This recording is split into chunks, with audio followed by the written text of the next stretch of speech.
आज अभ्यंगस्नान म्हणजे पहिली आंघोळ आणि नरक चतुर्दशी.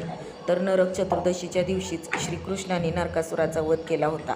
म्हणूनच या दिवशी पहाटे लवकर उठून आंघोळ केली जाते. तसे दारात पंत्या वगैरे लावल्या जातात, फटाके फोडले जातात. आमचं तर पहाटे लवकर उठून आज आंघोळ्या झाल्या बघा.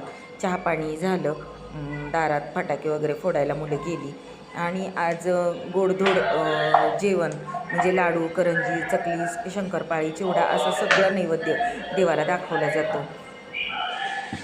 त्यानंतर हे बघा,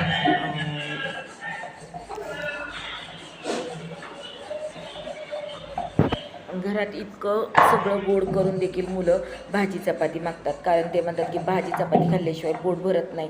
लाडू, करंजी तर खायला, शंकरपाळी खायला तर नकोच म्हणतात. नुसतं वासानेच पोट भरलं म्हणतात. त्यांना ते तिखट भाजी आणि चपाती खायची सवय लागली, ते गोड खायला नको म्हणत आहे. तिखट चकली आणि चिवडा हे लवकर संपतं घरातलं, परंतु लाडू, शंकरपाळी, करंजी हे पदार्थ खायला मुलं नको म्हणतात. आणि मोठ्यांना देखील तिखट भाजी चपातीच लागते खायला, कारण कितीही गोड असलं, किती खावंसं वाटलं आणि दिवाळी संपल्यावर